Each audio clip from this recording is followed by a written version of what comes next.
আজকে যেহেতু জুম্মাবার, তো ওমর ওর বাবার সাথে যথারীতি শুক্রবার জুম্মার নামাজে যাচ্ছে। ওরা বিক্রমপুর আসলে পাশের মসজিদে নামাজ পড়তে যায় না। ওরা মানে কবরস্থানের পাশে যে বড় মসজিদ, সেখানে নামাজ পড়তে যায়, কারণ পাশে আমার শ্বশুরের কবর। তো নামাজ শেষে ওরা ইয়াসফির বাবা আর ওমর একসাথে কবর জিয়ারত করে। আসলে বাচ্চারা তো অনুকরণ প্রিয়।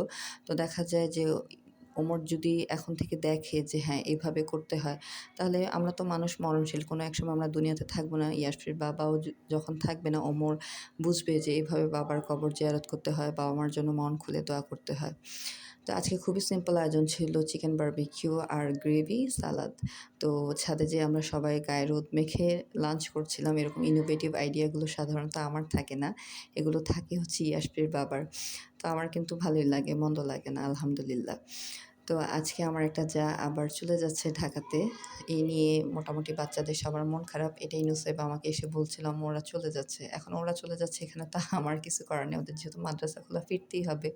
তাই আমি বললাম, বাবা আমরাও তো চলে যাব খুব শীঘ্রই, তোমাদের রেজাল্টের টাইম হয়ে যাবে, এটা নিয়ে মন খারাপ করার কিছু নেই। এখন আমরা যতই বলি, ওদের তো একটু মন খারাপ হবে, আমারও একটু খারাপ লাগতেছিল, যেটা সত্যি কথা। আমি বলতেছিলাম আরেকটা দিন থাকো আমার যাকে, কিন্তু কিছু করার নেই।